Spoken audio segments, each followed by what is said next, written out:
ಈ ಕಟ್ಟಿನ ಸಾರಿಲ್ದ ನಮ್ಮ ಹಬ್ಬ ಹುಣ್ಣಿನ ಕಂಪ್ಲೀಟ್ ಆಗಂಗಿಲ್ಲ ನೋಡ್ರಿ. ಹೆಂಗ್ ಮಾಡೋದಂತ ಪಟ್ಟ ನೋಡ್ಕೊಂಬರ್ಬರಿ. ಮೊದಲ ಹುಣಸೆನ ನೆನಾಕಿಟ್ಕೋರಿ, ಆಮೇಲೆ ಮೆಣಸಿನ್ಕಾಯಿ, ಉಳ್ಳಾಗಡ್ಡಿ, ಕೊಬ್ಬರಿನ ಸಪರೇಟ್ ಆಗಿ ಎಣ್ಣೆ ಹಾಕೊಂಡು ಹುರ್ಕೋರಿ.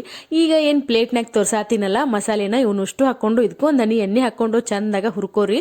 ಆಮೇಲೆ ನಾವು ಕುದಿಸಿ ಇಟ್ಕೊಂಡಿರ್ತೀವಲ್ರಿ ಬ್ಯಾಳಿನ, ಕಡ್ಲಿ ಬ್ಯಾಳಿ, ಅದನ್ನ ಹಾಕೊಂಡು ಹುರ್ಕೊಂಡು ಮತ್ತು ಅಲ್ಲ ಮತ್ತು ಬೆಳ್ಳುಳ್ಳಿನೂ ಚಂದಾಗಿ ಹುರ್ಕೊಂಡು ಅಷ್ಟೂ ಈಗ ಮಿಕ್ಸಿ ಮಾಡ್ಕೋಬೇಕು ನೋಡ್ರಿ. ಚಂದಾಗ ಫುಲ್ ನುಣ್ಣಗ ರುಬ್ಕೋಬೇಕ್ರಿ. ಇದನ್ನು ಫುಲ್ ಸಣ್ಣ ಆಗ್ಬೇಕು. ಈಗ ಒಗ್ಗರಣೆಗೆ ಸಾಸಿವೆ, ಜೀರಿಗೆ, ಬೆಳ್ಳುಳ್ಳಿ, ಕರಿಬೇವು ಹಾಕಿ ಇದನ್ನೇನು ನೆನೆಸಿ ಇಟ್ಕೊಂಡಿರ್ತೀವಲ್ರಿ ಹುಣಸೆ ಹಣ್ಣು, ಇದನ್ನ ಹಾಕಿ ಕುದಿಸ್ಕೋಬೇಕು. ಆಮೇಲೆ ಕಟ್ಟು ಬಸ್ಕೊಂಡಿರ್ತೀವಿ ನೋಡ್ರಿ ನಾವು, ಬ್ಯಾಳಿ ಕುದಿಸಿದ ಕಟ್ ಹಾಕಿ ಒಂದು ಸ್ವಲ್ಪ ಅರ್ಶಿನ ಪುಡಿ, ಉಪ್ಪು ಹಾಕಿ ಇದನ್ನ ಕುದಿಯಾಕ ಬಿಡ್ಬೇಕ್ರಿ. ಕುದ್ದ ಮೇಲೆ ಮಸಾಲೆ ಏನು ಮಾಡ್ಕೊಂಡಿದ್ವಲ್ರಿ ಅದನ್ನ ಹಾಕೊಂಡು ಒಂದು ಸ್ವಲ್ಪ ನಿಮ್ಗೆ ಎಷ್ಟು ಬೇಕಷ್ಟು ಬೆಲ್ಲ ಹಾಕೊಂಡು ಮೇಲೆ ಧನಿಯಾ ಪುಡಿ ಹಾಕೊಂಡತ್ತೀವ್ರಿ.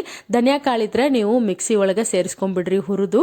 ಈಗ ಚಂದಾಗ ಕತ ಕುದಿಸಿಬಿಟ್ರೆ ನಮ್ಮ ಕಟ್ಟಿನ ಸಾರು ರೆಡಿ ಆಯ್ತು ನೋಡ್ರಿ. ವಿಡಿಯೋ ಇಷ್ಟ